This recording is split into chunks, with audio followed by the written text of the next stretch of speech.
We're going outside right now, aren't we? We certainly are.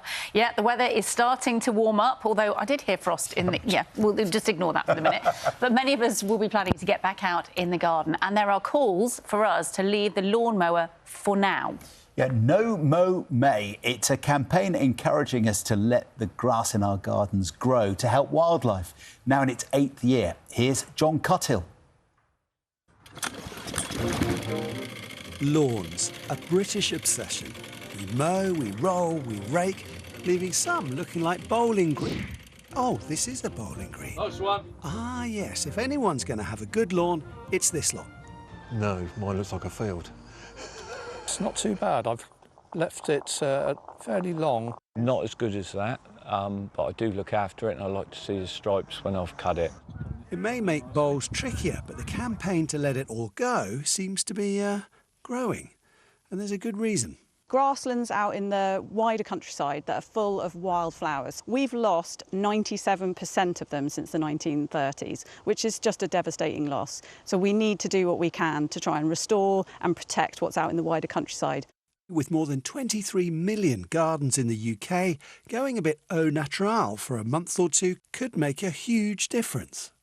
The first things that are going to make the most of that break in mowing are things like your daisies and your dandelions, which people might see as weeds in your lawn, but actually those are really important for pollinators. Got a lot of grass here, but we've actually got other little plant species that have come up. Buttercups, but actually we've got 2 different species of buttercup here. This is meadow buttercup. You have these lovely little sepals that cup the petals, and then on the bulbous buttercup down here, we've got the sepals all folded back and pointing down towards the stem. At the community orchard at Harrington's Field in Arundel, volunteers are keen to learn more. You just want more of that for the pollinators.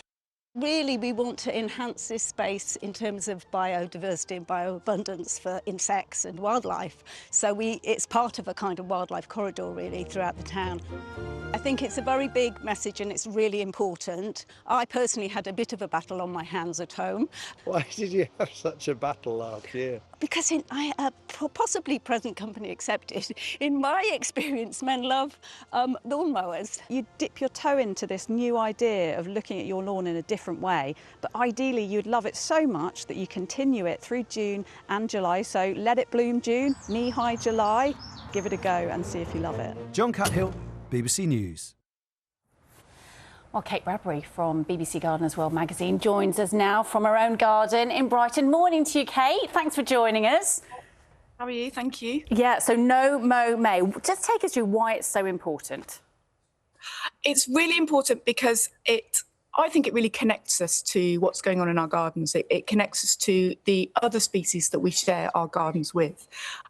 So, you know, as soon as we let our lawns grow a bit longer, we get things flowering, which provides pollen and nectar for pollinators, but also it provides caterpillar food plants for lots of butterflies and moths, which brings in lots of caterpillars to the garden, which means birds can feed their chicks. So there's a whole life cycle, there's a whole ecosystem that comes with just leaving the lawnmower in the shed for a few weeks. And if you think about all the gardens that exist across the UK, if a sizable number of them join in with this, that makes quite a difference, does it? It's huge. I mean, the RHS estimates there's 30 million gardens in the UK. I mean, you know, we all see our gardens as these really small spaces, but actually together, they're a really powerful thing. You know, it's a really huge thing that we can do. And, you know, because of the loss of meadows since the 1930s, you know, we can have our little small patches of garden to help make up for those losses. So it's a huge thing. It's a really big deal. I can just see a dog. I think we're just trotting around in the background behind you. Presumably your animals and your pets quite like the longer grass as well. It's sort of more of a feeling of being back to nature. Yeah, I think so. I mean, yeah, I mean, the dog not so much maybe, but the hedgehogs love it. I get a lot of hedgehogs in this garden, and I can always tell when the hedgehogs have sort of been in the morning because they sort of make these little sort of almost like crop circles in the grass. So yeah, they love it. And the birds as well. The birds not only take caterpillars from the grass, but then when the grass is seed, they eat the seed as well. So, you know, especially as the RSPB's changed its bird feeding advice and encouraged us to feed birds more naturally in our gardens, this just letting our lawns grow is one of the easiest ways we can do that. And it takes the pressure off as well, in a way, doesn't it? In a busy world, when we haven't got time, it's permission just to be a bit lazy for a while. Yeah, it does. And also, you know, I think it doesn't have to look messy. You can mow around it. You can mow a path through it. You can make it look deliberate. Lots of people are really anxious about letting their lawn grow because they don't want the neighbours to think they've given up or anything like that. But, you know, you can tweak it and do these little things around the edges or, as I said, a path through the middle, which can make it look like it's, you know, it can make it look really beautiful, actually. So No Mow May has been a thing now for a number of years. What should we be doing? It should the 1st of June, is that when you should get your lawnmower out and also, or ideally, would you be saying no mowing at all? Would that be good? No mow ever. No mow ever. I mean, I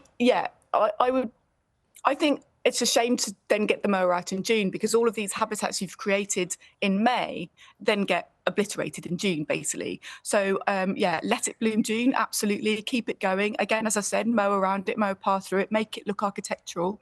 And then into July as well. If we're mimicking the sort of age-old process of managing a meadow, the meadow would only be cut in sort of late July, August. So if we don't ever cut, then gradually we'll get tree seeds coming in. It'll sort of revert to scrub. So we do need to mow. We do need to sort of cut that back if we're going to keep it like a meadow. But yeah, I think leaving it as long as possible for as long as possible is ideal, really. I've cut mine in September, and that's been really good. I've still found caterpillars using the grass in September, and I always leave little margins around the edges. So there's always bits of long grass that sort of stay in the garden to keep things going. Well, thanks for letting us into your garden this morning, Kate. Good to chat, and be interesting to see how many people follow it up. Kate Bradbury there from BBC's Gardener's World magazine. Thank you. Pleasure.